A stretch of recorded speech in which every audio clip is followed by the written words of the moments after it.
Glória a Deus, aleluia. A nossa família, ela é bênção do Senhor, amém? Você já agradeceu a Deus pela sua família?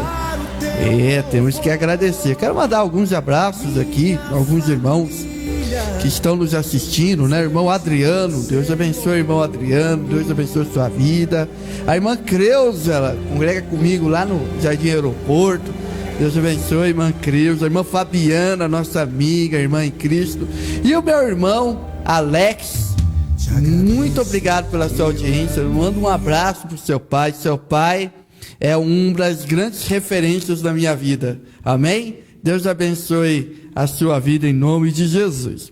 Meus irmãos, nós estamos numa série aqui, numa série de mensagens. Essa é a terceira mensagem na qual nós iremos ministrar aqui nessa noite. Em seus passos, Jesus.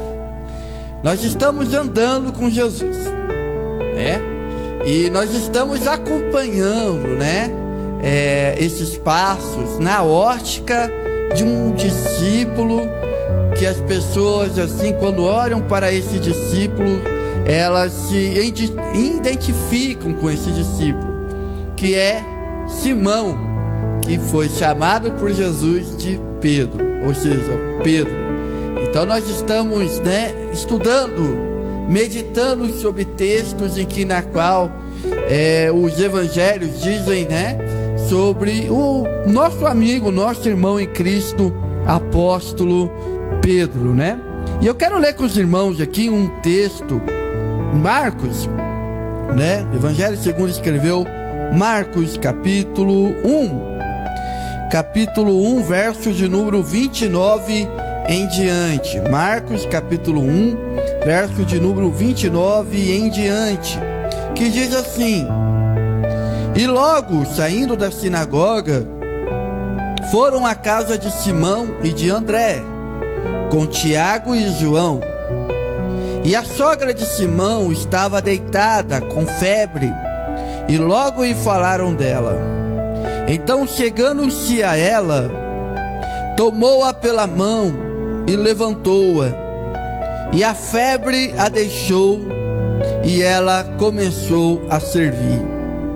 E tendo chegado a tarde, quando já estava se pondo o sol, trouxeram todos os que estavam enfermos e endemoniados, e toda a cidade se ajuntou à porta. E curou muitos que se achavam enfermos de diversas enfermidades, e expulsou muitos demônios, porém não deixava falar os demônios, porque o conhecia. Em nome de Jesus, até aqui, amém. Que leitura, irmãos? Que texto maravilhoso. Vamos orar? Feche seus olhos, vamos orar dizendo: Pai, muito obrigado, Senhor. Obrigado por essa noite tão maravilhosa na qual nós estamos aqui. Obrigado por cada irmão, por cada irmã que está nos assistindo nessa noite. Senhor, que essa palavra possa vir de encontro ao coração de cada um, Senhor, que ouvir, Senhor, essa palavra. Muda, Senhor, esse lar. Muda, Senhor, essa família. É o que eu te peço, em nome de Jesus. Amém. Meus irmãos, Pedro aqui estava seguindo Jesus. Ele estava seguindo Jesus. Ele já passou pela experiência de Jesus mudar o seu nome, e já teve a experiência de ver a pesca maravilhosa, na qual foi a ocasião em que Jesus chamou para o ministério. Só que Pedro tinha uma família, e a única menção que nós vamos ler na palavra de Deus sobre família de Pedro é esse texto aqui de Marcos capítulo 1, verso 29. E é interessante que nessa época na qual Pedro começa a andar com Jesus, Pedro estava muito triste. Na verdade, ele estava meio que aflito, porque dentro da sua casa estava acontecendo algo terrível. A sua sogra estava enferma. Não sabemos qual era a enfermidade dessa mulher, mas o que a Bíblia nos informa é que essa mulher estava com febre.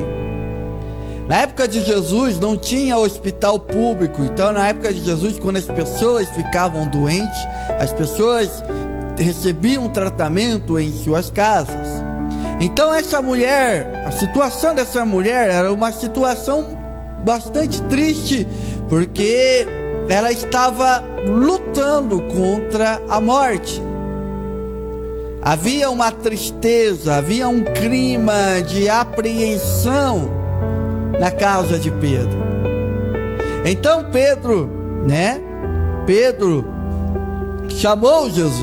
Jesus foi na sinagoga, e depois que ele sai da sinagoga, Jesus vai até a casa de Pedro. E quando chega lá na casa de Pedro, alguns dos discípulos informam essa situação. Olha, a sogra de Pedro está doente.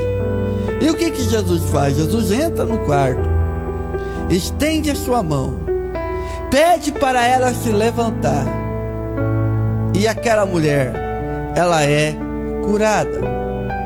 Agora, a coisa mais impressionante na qual acontece nesse dia na casa de Pedro é que essa mulher, ela foi curada. Não sabemos quantos dias ela estava acamada, não sabemos quantos dias ela estava de repouso, mas a partir do momento que ela encontrou Jesus, a partir do momento que ela foi alvo da cura, aquela mulher se levanta e ela começa a servir. Que coisa linda, irmãos. Ela começa a servir aquelas pessoas. E diz a palavra de Deus que chegando à tarde, as pessoas sabendo que Jesus estava ali na casa de Pedro, as pessoas sabendo que Jesus curou a sogra de Pedro, então, as pessoas vão até Jesus, e ali Jesus, através daquela casa, através daquele lar, muitas vidas são alcançadas, muitas vidas são curadas, muitas vidas são libertas do poder do maligno, no poder dos demônios. E é interessante essa experiência que Pedro, ele teve aqui, ele experimentou aqui, porque eu percebo aqui, meus irmãos, a preocupação que Pedro teve de, olha Jesus, eu quero andar contigo, mas lá em casa o negócio não está bom. Então por isso que o tema da nossa reflexão hoje é esse: Jesus entra na minha casa. Jesus em minha casa. É interessante, irmãos, que quando nós temos um encontro com Jesus,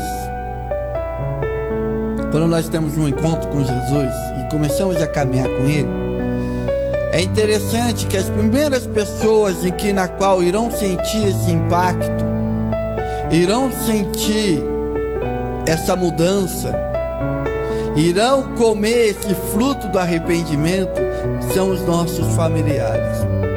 É importante, irmãos, nós voltarmos e refletirmos sobre a família. A família, irmãos, ela é uma instituição criada por Deus. A primeira instituição que Deus criou na face dessa terra foi a família. E infelizmente a família, ela tem sido combatida, ela tem sido vitimizada pela mídia, tem sido atacada pelo diabo.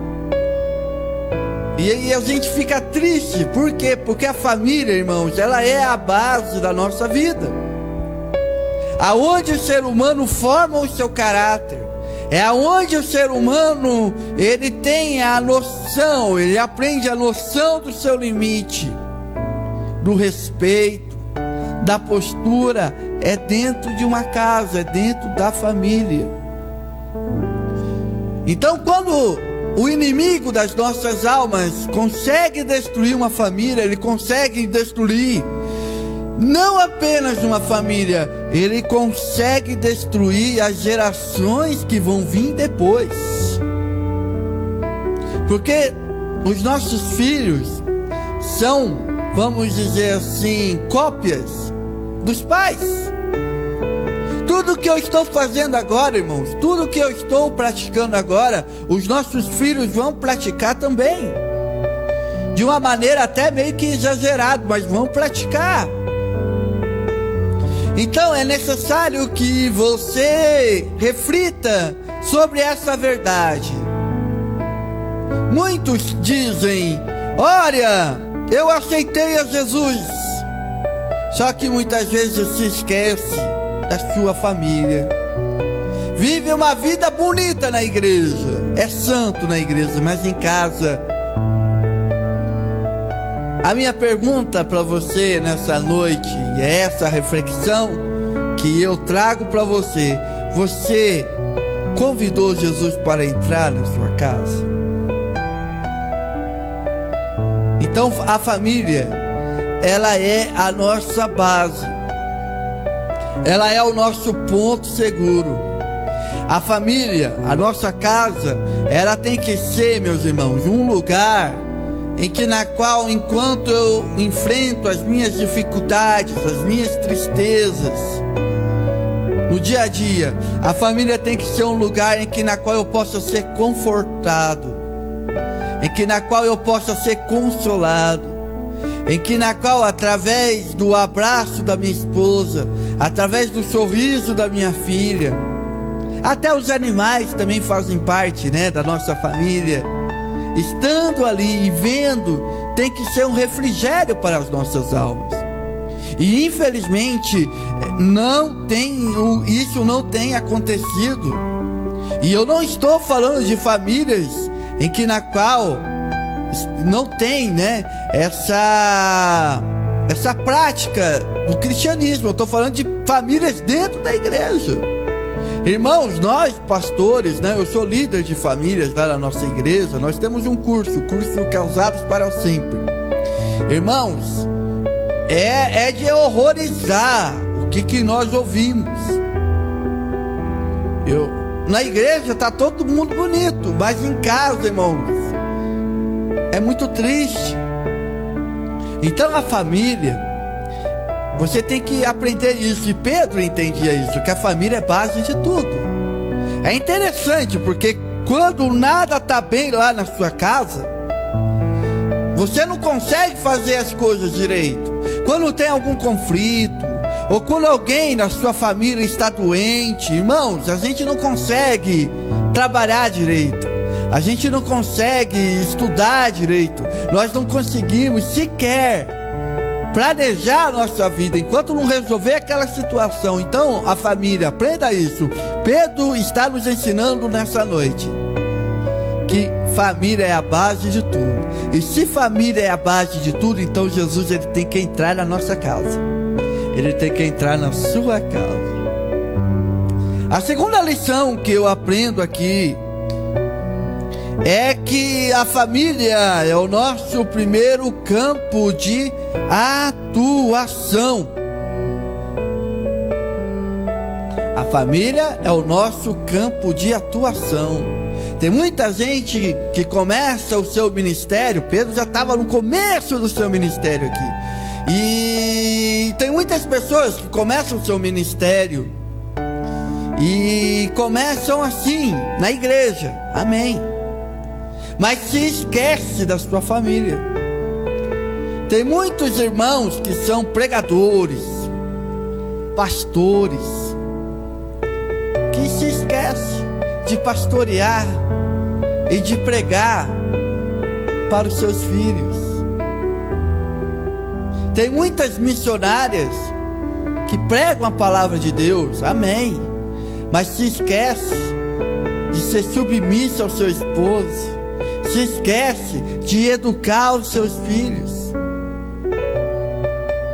E o que elas não entendem, o que muitas pessoas não entendem, irmãos, é que é em casa que tem que ser o nosso campo de atuação. É na nossa casa na qual nós devemos atuar. É na nossa casa que as pessoas, a nossa família, tem que reconhecer que eu e você somos homens e mulheres de Deus. Será que a sua esposa te ouviria? Será que os seus filhos te dão credibilidade como homem e mulher de Deus? Foi que Pedro se preocupou, irmãos. Pedro poderia seguir Jesus e deixar a sua sogra ali, deixar a sua esposa sofrendo, quem sabe até com o falecimento da sua sogra, mas não, ele se preocupou. Ele pediu para Jesus: Jesus, vamos em casa, entra na minha casa, entra na minha casa. Tu já entraste na minha vida, agora entra na minha casa. É interessante que quando Paulo estava preso na cidade de Filipos, o carcereiro, lembra do carcereiro? O carcereiro, quando teve aquele terremoto, o carcereiro falou: vou me matar, porque os prisioneiros fugiram. E Paulo, ele chega e diz: não se mata, por favor. Não se mata, por favor. Olha só o que Paulo fala: crê no Senhor Jesus Cristo e será salvo tu e a tua casa. Paulo não diz: creia no Senhor Jesus Cristo e será salvo só você. Não, Paulo diz: creia no Senhor Jesus Cristo, aleluia, e será salvo tu e a tua casa. Aleluia. Irmãos, a família tem que ser o nosso campo de atuação. Pastor Joé Gonçalves, grande terapeuta, grande pastor na área de família, ele tem uma frase que ele diz assim: que nenhum sucesso justifica o fracasso de uma família. Eu posso ter, irmãos, um ministério internacional, ter sucesso, pregar no mundo inteiro, mas se eu não ser o pastor da minha família, se eu não ser o pregador da minha família, se eu não desenvolver o ministério na minha família, não justifica o fracasso da minha família. A terceira lição que eu aprendo aqui é que nesse campo de atuação, irmãos, palavras não resolvem muito. O que resolve nesse campo de atuação é o nosso exemplo, é o nosso testemunho, é a nossa postura. Interessante, né, irmãos?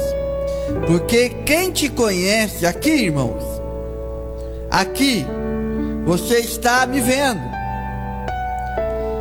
e você está me vendo de um lado, o lado romântico. Mas quem realmente me conhece é a minha casa, é a minha esposa, é a minha filha, são os meus familiares. Eles me conhecem, porque existe uma coisa, irmão, chamada convivência. Uma coisa é você encontrar com a pessoa esporadicamente, uma coisa é você cumprimentar a pessoa, né? E tchau. Mas outra coisa é você conviver com a pessoa. Conviver.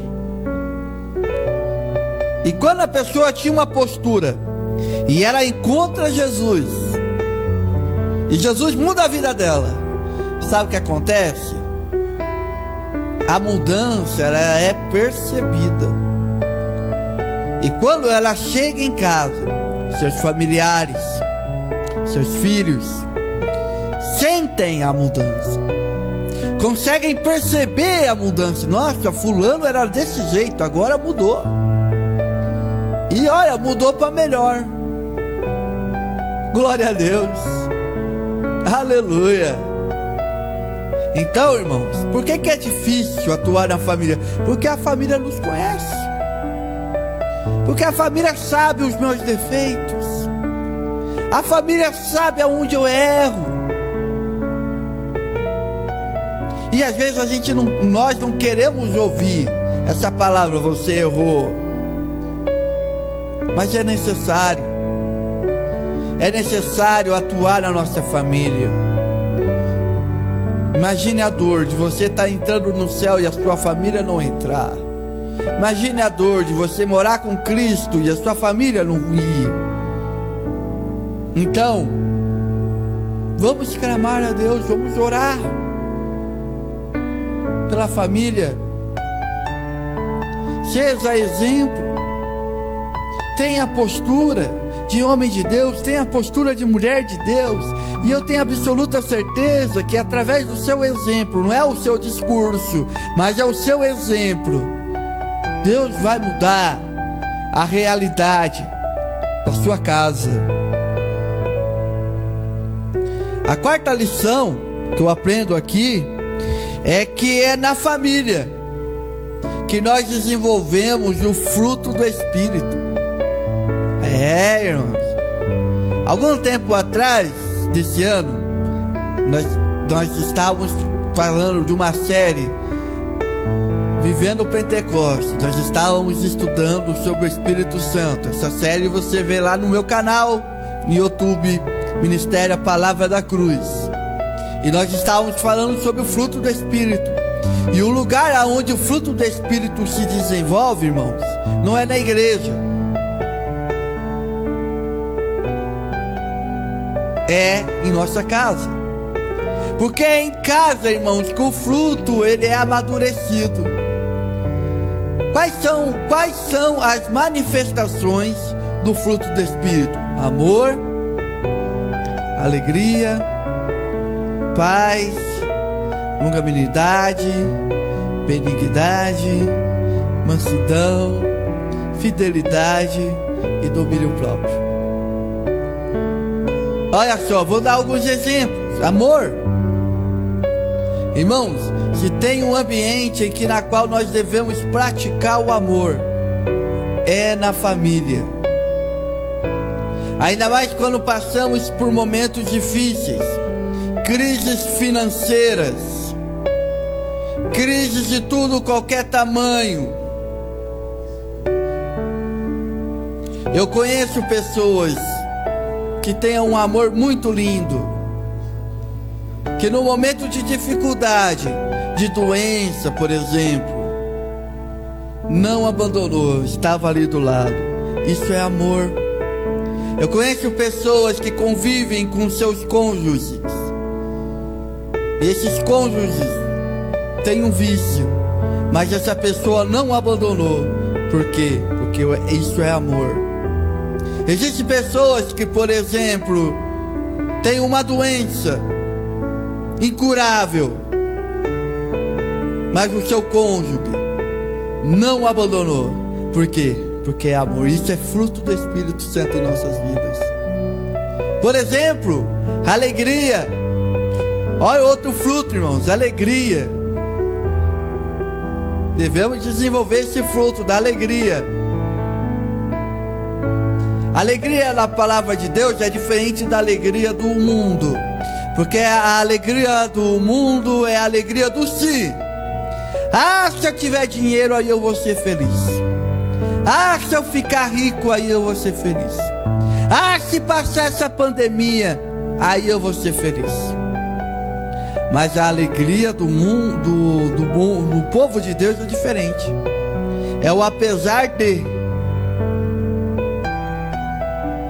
Ainda que a figueira não floresça, ainda que o fruto da oliveira minta, ainda que não haja frutos no campo, flores no campo, eu, todavia, louvarei ao Senhor. Apesar de tudo isso, eu louvarei ao Senhor. Apesar de eu estar desempregado, eu louvarei ao Senhor. Apesar de eu estar sem dinheiro, eu louvarei ao Senhor. Apesar de que a minha saúde muitas vezes não está boa, eu louvarei ao Senhor. Glória a Deus. Aleluia. Eu louvarei ao Senhor. Louvarei ao Senhor por tudo que Ele tem feito em minha vida. Então é na família na qual nós desenvolvemos o fruto do Espírito. E a quinta lição é que Jesus, Ele transforma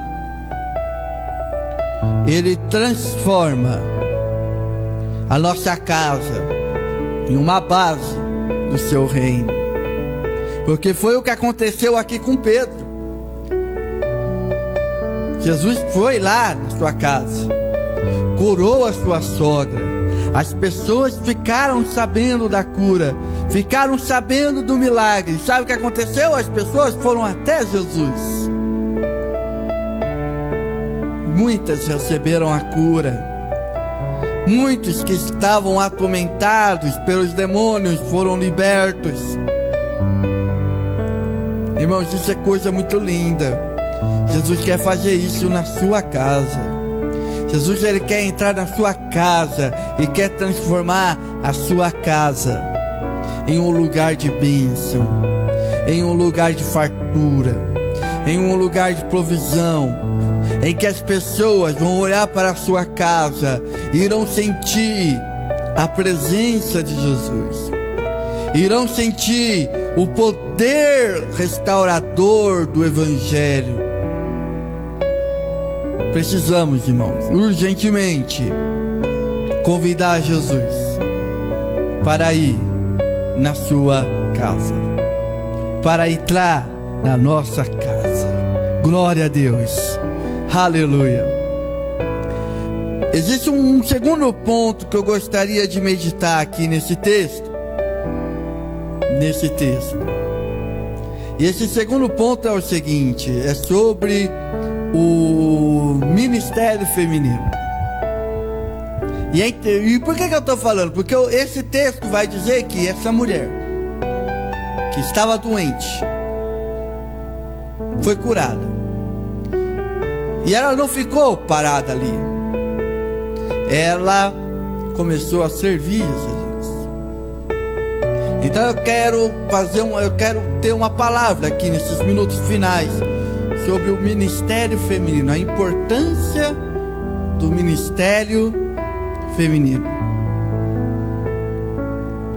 Existem pessoas que dizem que a Bíblia é um livro machista.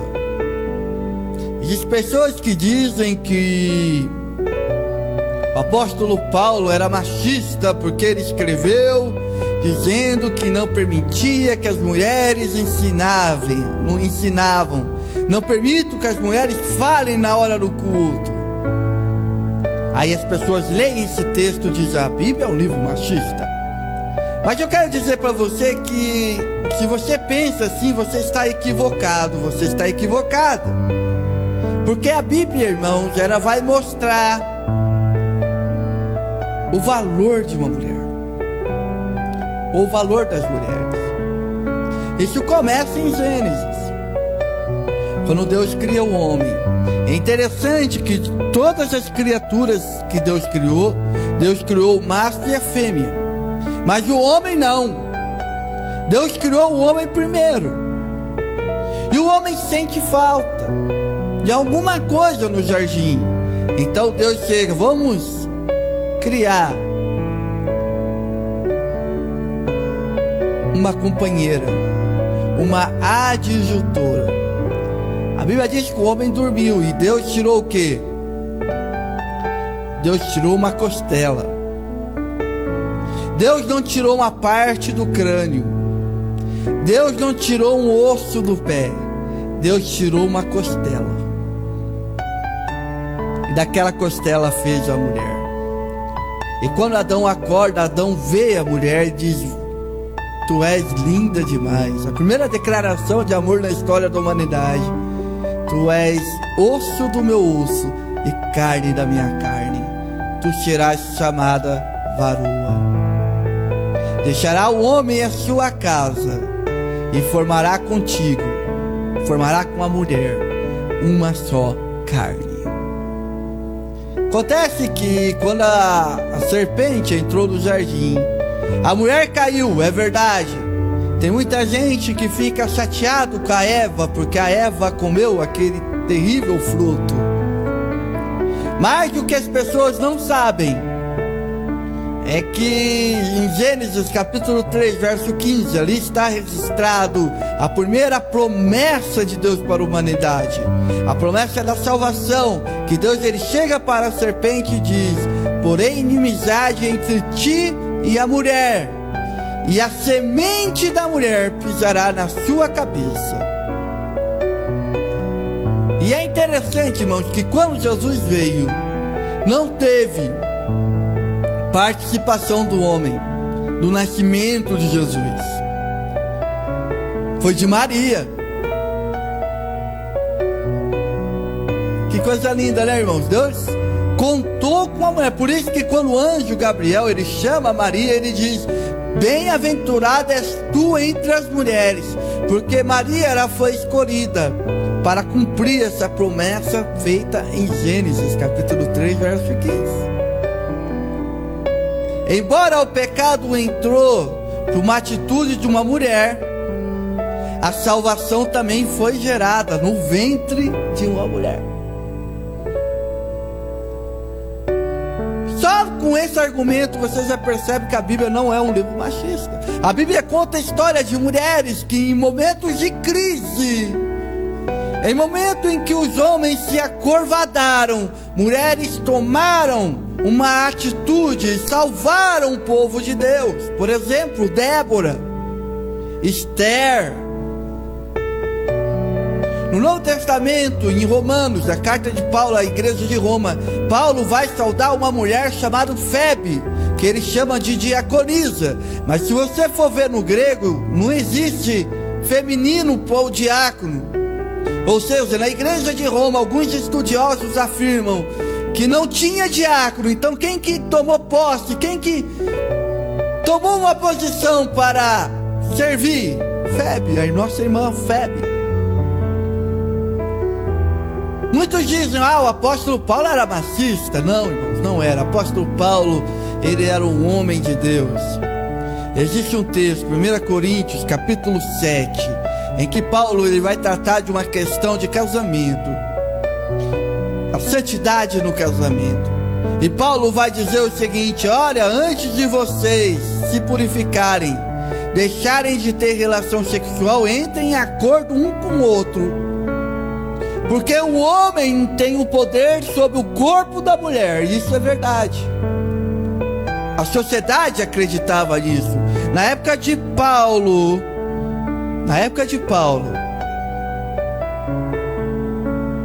a mulher era considerada como uma posse.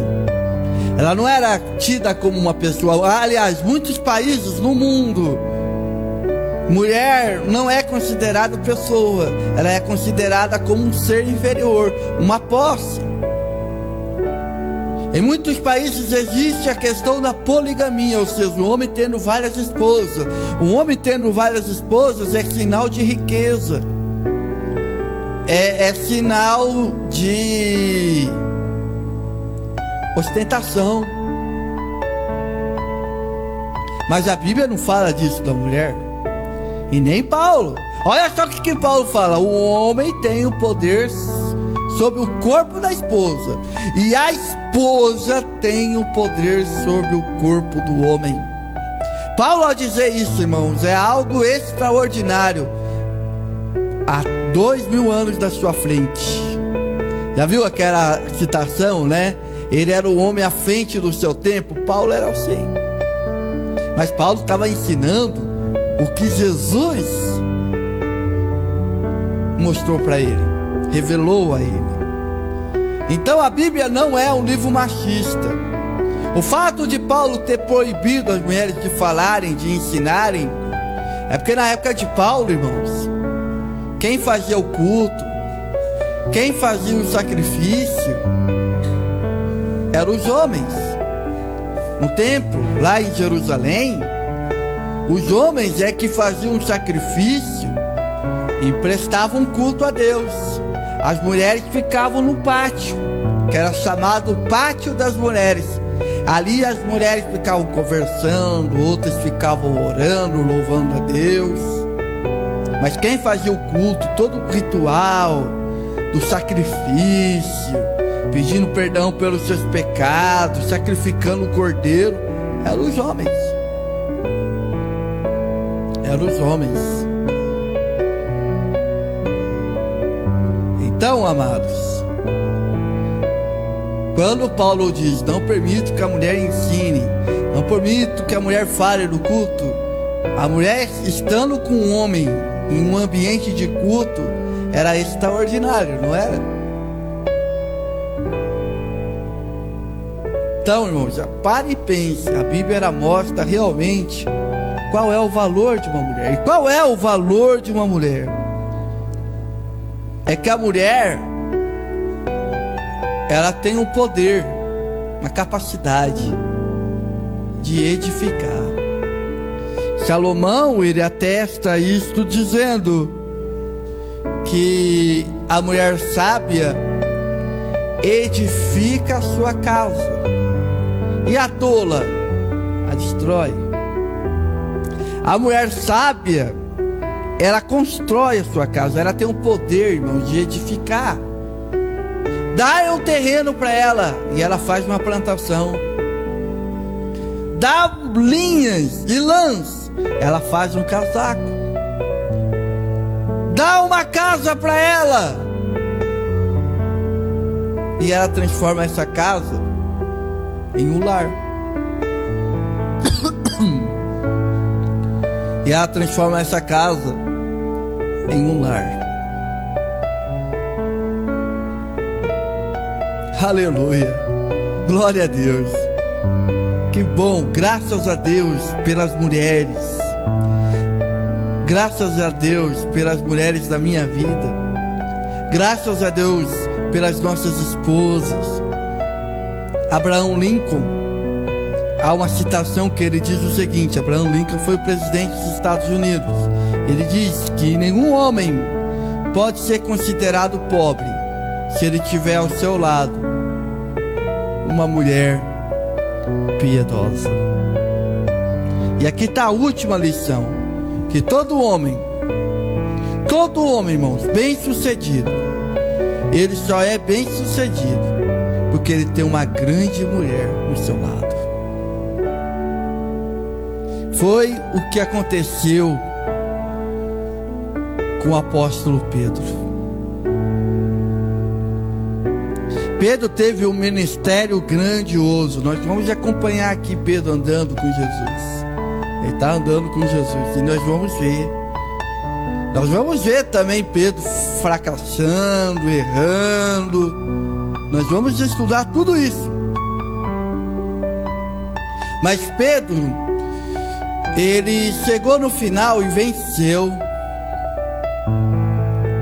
Ele venceu, irmãos. Hoje nós estamos falando dele aqui. Ele venceu. Ele está com a sua coroa lá no céu. E uma das causas de ele ter um ministério tão profícuo é porque ele tinha apoio dentro de casa. A Bíblia não conta quem foi a esposa de Pedro, qual é o nome dela. A Bíblia não fala qual é o nome da sogra de Pedro. A Bíblia não fala. Mas se Pedro conseguiu o que conseguiu, foi através da graça de Deus. E também foi porque a sua família era a bênção do Senhor. Nós precisamos, irmãos, orar a Deus, pedir a Deus pelas nossas famílias. Essa canção na qual nós colocamos aqui antes nessa ministração diz isso claramente. Ela diz que a minha família é bênção do Senhor. Ensina-me, Senhor, olha só que letra maravilhosa. Ensina-me, Senhor, a tratar a minha família com amor. Nós precisamos, irmãos, tratar a nossa família com amor. Amém? Eu quero orar por você. Eu quero orar por você nessa noite. Você que está passando por uma dificuldade na sua casa. Você que está com uma dificuldade no seu lar. Convida Jesus, irmãos. Hoje é noite de você convidar Jesus para entrar na sua casa.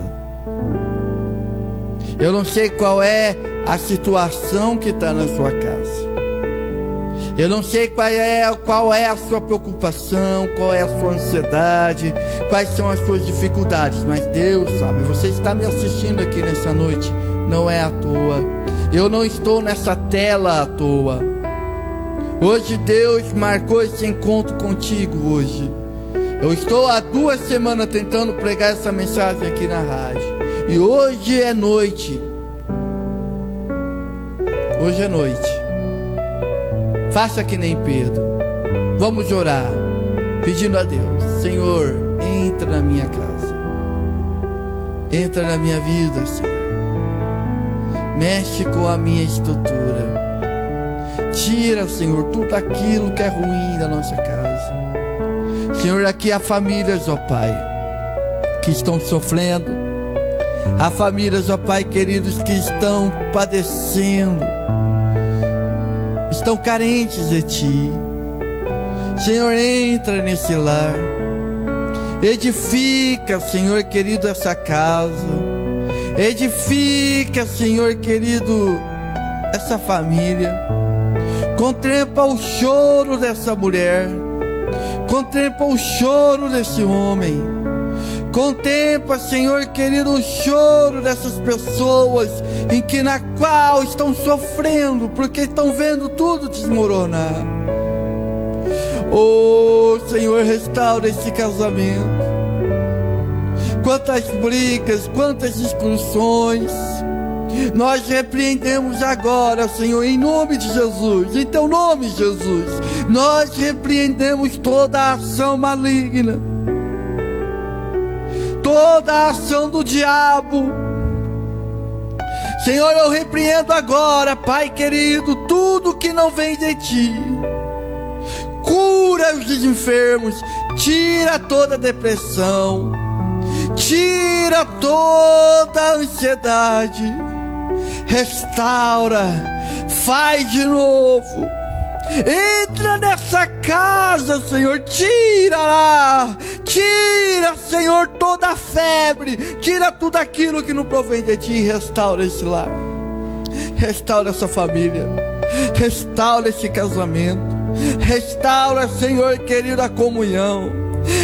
Que haja reconciliação nessa casa, que haja, Senhor querido, festa e celebração de perdão nesse lar. É o que nós pedimos, em nome de Jesus, em nome de Jesus. Amém. Glória a Deus, glória a Deus. Quero aqui cumprimentar o nosso irmão Leandro Faria. Deus abençoe você. A irmã Elaine.